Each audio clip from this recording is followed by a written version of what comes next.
प्रिय मित्रों, जय श्रीमन नारायण। आज आप सभी लोग पापांकुशा एकादशी के व्रत के बारे में पूरी जानकारी प्राप्त करेंगे कि पापांकुशा एकादशी कब है और इसका उद्यापन मोक्ष वगैरह है कि नहीं है। सारी जानकारी आप इस वीडियो से प्राप्त करेंगे।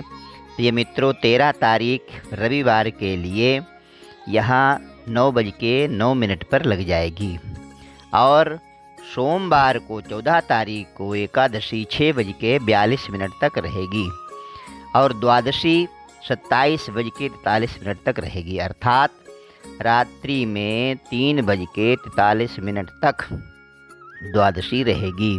इसी में पारायण करना शुभ रहेगा और एकादशी का व्रत 14 तारीख सोमवार के लिए होगा। नहीं तो द्वादशी खत्म हो जाएगी, त्रयोदशी लग जाएगी, इसलिए द्वादशी के अंदर ही इसका पारायण करने का विधान है।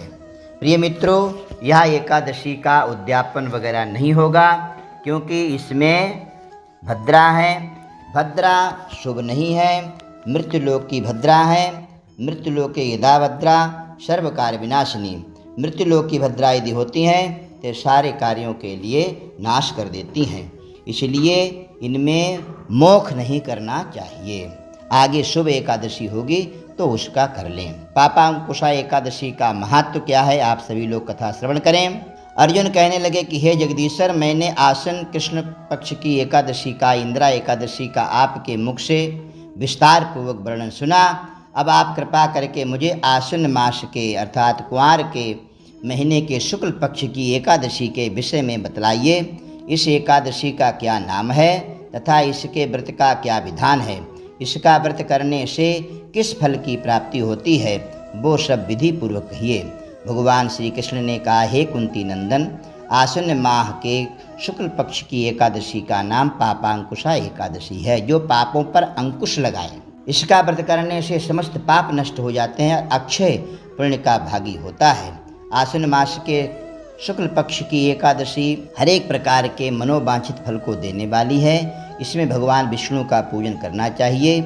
इस पूजन के द्वारा मनुष्य को स्वर्ग की प्राप्ति होती है।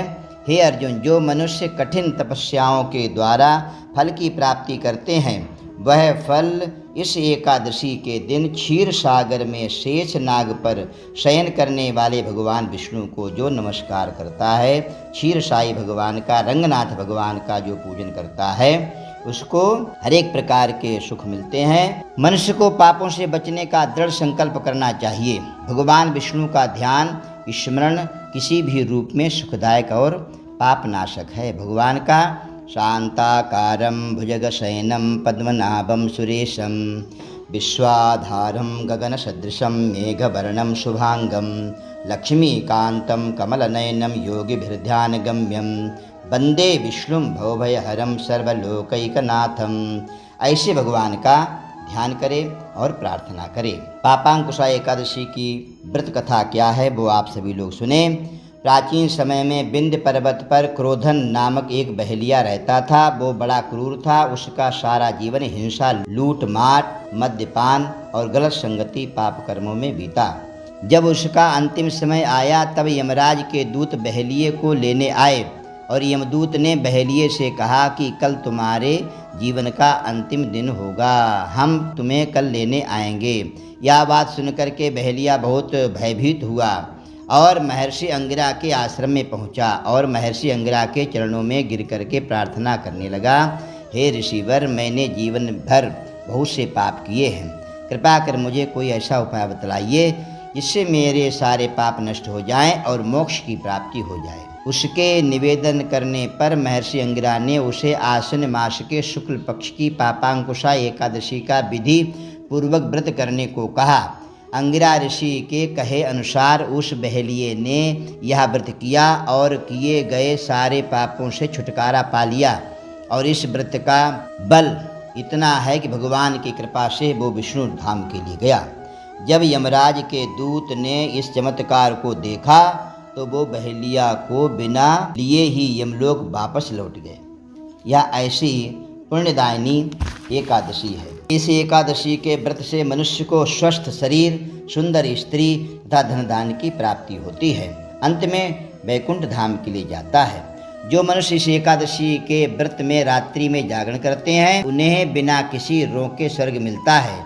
जो मनुष्य इस एकादशी का व्रत करते हैं उनके मातृपक्ष के 10 और पुरुष पक्ष के 10 अर्थात पितृपक्ष के और एक स्वयं 21 पीढ़ियाँ तर जाती हैं और वो भगवान के धाम के लिए चला जाता है। जो मनुष्य एकादशी के दिन भूमि, गौ, अन्न, जल, उपाहन, वस्त्र, छत्र आदि का दान करते हैं उन्हें यमराज के दर्शन नहीं मिलते हैं। दरिद्री मनुष्य को भी यथाशक्ति कुछ दान देकर के कुछ पुण्य अवश्य ही पैदा करना चाहिए। जो मनुष्य तालाब, बगीचा, धर्मशाला, प्याऊ, अन्न क्षेत्र आदि बनवाते हैं उन्हें यम के दुख नहीं मिलते हैं। वो मनुष्य इस लोक में स्वस्थ दीर्घायु वाले पुत्र तथा धन धान्य से पूर्ण होकर के सुख भोगते हैं तथा अंत में स्वर्गलोक को जाते हैं।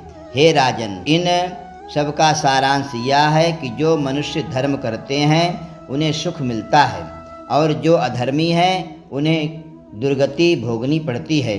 जो आपने मुझसे पूछा था उसका उत्तर तो मैंने आपको दे दिया। अब आप और क्या सुनने की इच्छा है वो मुझसे कहिए। प्रिय मित्रों, आप सभी लोगों ने एकादशी का महत्व श्रवण किया। चैनल के लिए सब्सक्राइब कर दीजिए, वीडियो के लिए लाइक करें। आगे की कथा, रमा एकादशी की कथा आप सभी लोग आगे श्रवण करेंगे और द्वादशी वाले दिन माता तुलसी की कथा जरूर सुननी चाहिए। तुलसी कथा सुनने मात्र से पुण्य की प्राप्ति होती है, माता तुलसी की कृपा होती है और जीव को वैकुंठ धाम की प्राप्ति होती है। जय श्रीमन्नारायण।